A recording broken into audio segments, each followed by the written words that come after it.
warm temperatures. In order to get something to germinate, you need 70 to 75 degrees. And I guess I'm mainly talking on the vegetable line here. There are perennial seeds that need to go through a cooling period before they're warm to kind of break them out of dormancy, but the majority of your seeds will just need to have 70 to 75 degrees. Therefore, that's where these heat mats come in. You can put them on these heat mats and that keeps it a consistent temperature. These are great. This really is a cool deal. Before they came out with these, we would put them on tops of the refrigerator, on tops of deep freezers. We'd try to put them wherever we could just to try to get them as warm as we could. And then once, the heat is the most important thing in order to get them to germinate.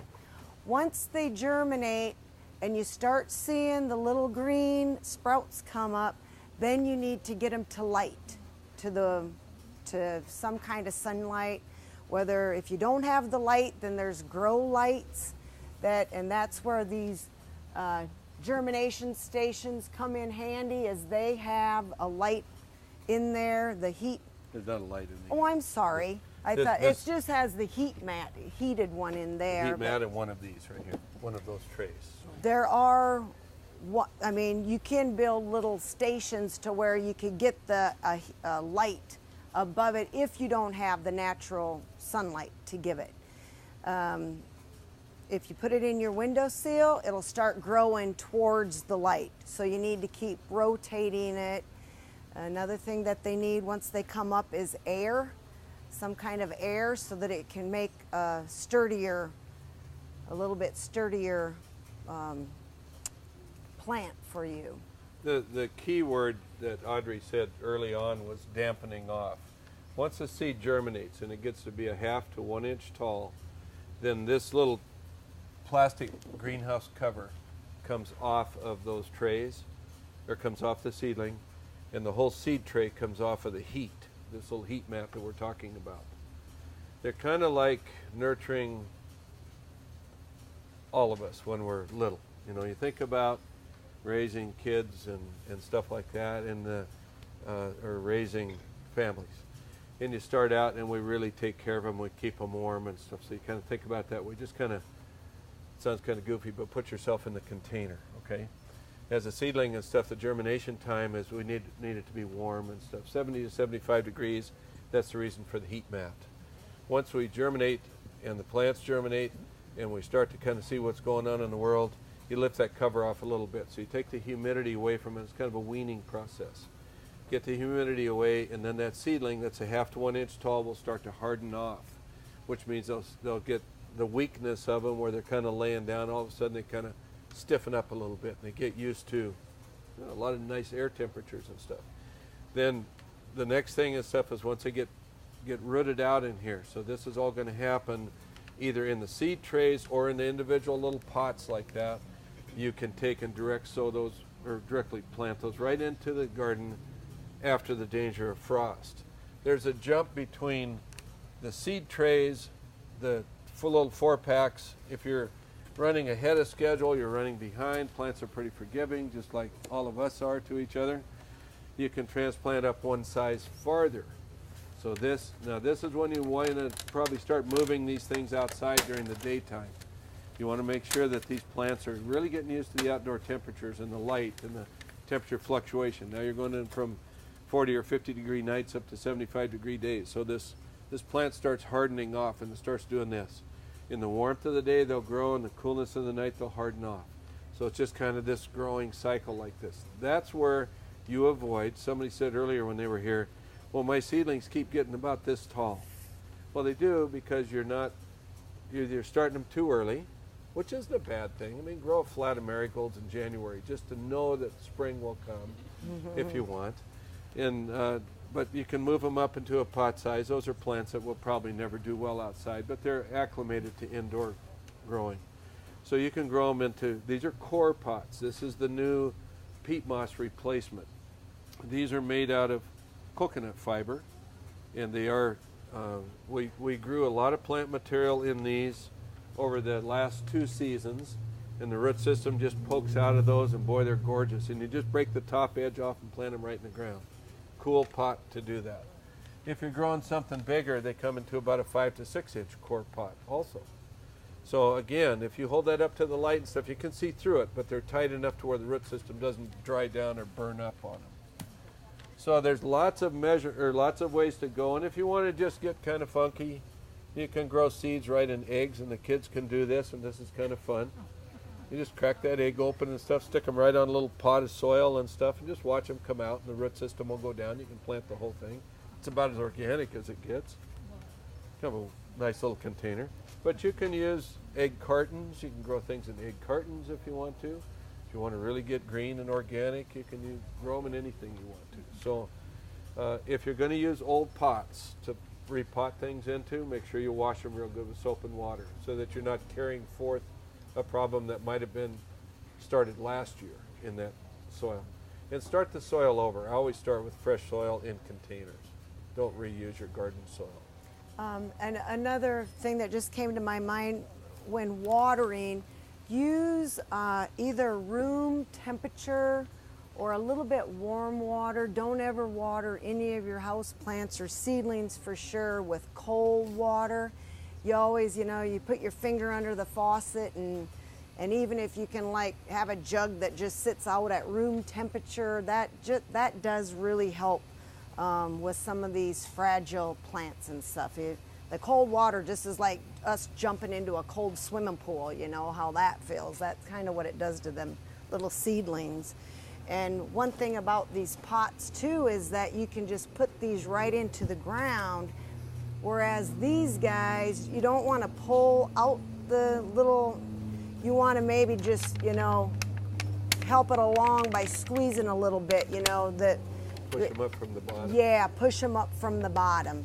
Whereas these guys, you can just put it right into the ground. Just make sure that it gets deep enough in the ground so that this is not sticking up in the air, or it'll wick up a lot of your moisture. What we also want you to do too, and just for the fun of it and stuff, if spring's really nicking at you a little bit here in January and stuff, this year what we did this last November, December, January, February, and March is we were growing vegetables in pots in here just for the fun of it. We were trying to see if there was a market for that, and there was, internal. A pot of radishes for $10 was a little rich when you can buy them for $2. So this is our experiment that you guys should be doing at home. So, but the fun thing about it is lettuce. You can grow lettuce year round. You can put them in pots. You can put them outside. And this is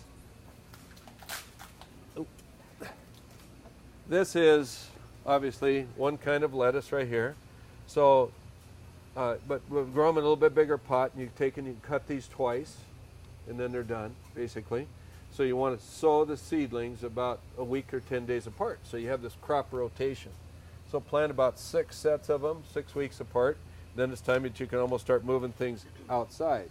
So when you pull this out, and you see how nice that root system is, this is what, if you wanted to start things indoors, you should expect to see stuff in 4-packs like this, or core pots, or whatever you start them in, with a good thorough root system on them right off the bat.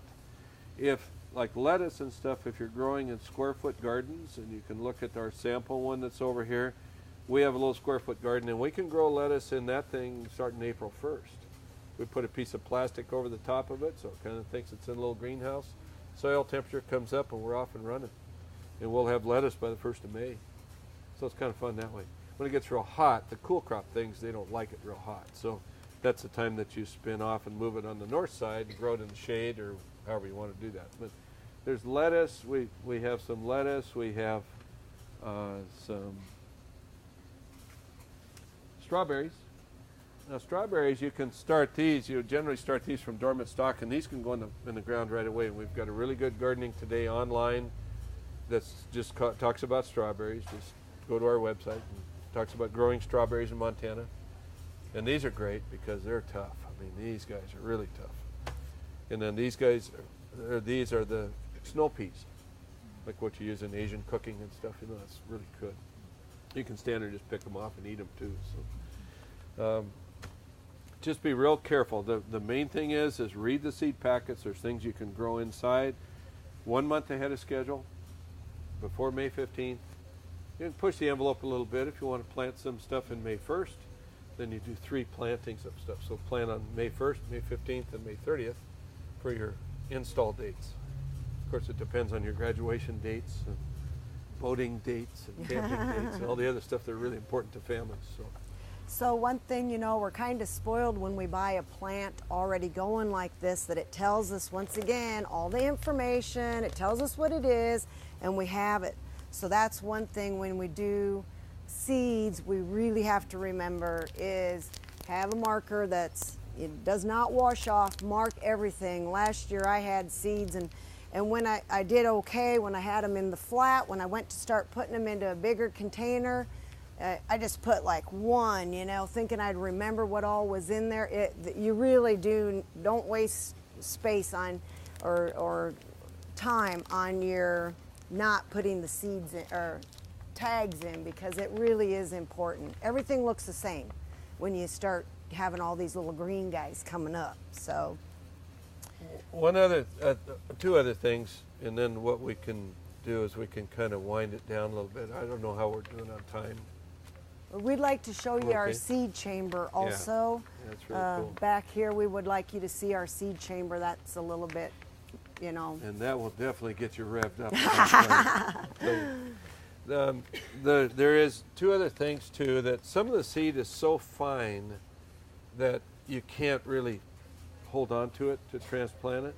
So a lot of them come in seed tape, where you just take and you stretch it out, and they're generally going to cover like 10-foot rows if you want to do it that way, or you can cut it into sections if you have just little square-foot gardens and stuff. So some of it is so fine that it's really, really hard to see to transplant. And you wouldn't be the first one that if you dumped out the seed out of one of these little packets and you ended up putting it all in one hole. That has happened to all of us. So that's a little trickier, so to separate and transplant. This product right here is a product that's called Garden Inoculant, and this is normally used for beans and peas and those kind of things. And it is I don't know quite how to explain it. It's a beneficial bacteria that helps things grow. And the toughest things to grow are the things that are in beans and that sort of thing. So for some reason, I don't know why that is, and our seed guru is working on a corsage project today. So, but this is a really good product, and this was a question brought to us by one of our experienced gardeners that have done it for many, many generations. So where's your inoculant? So now we have inoculant. So anyway, that's a good way to do it. And there's lots of different little things that you can use to plant seeds with. You pour the seeds into here and you just push the button and you can see them coming out. Practice this on a white piece of paper so you can see how it lines out, okay? Don't do it on the soil because it all falls into that.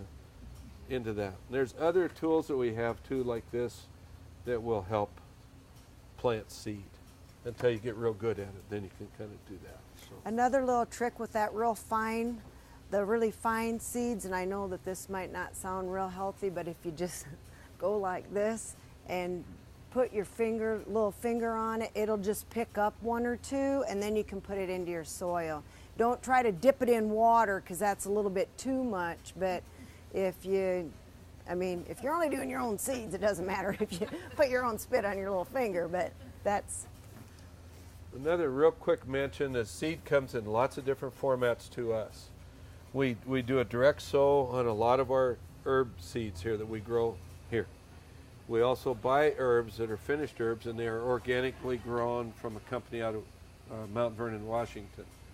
That's organic is a big deal. Organic and locally grown are 2 different things, okay? If you see it locally grown, what one of our people tell us that have worked the farmer's market, it's more important to 9 out of 10 people that something's locally grown versus organically grown.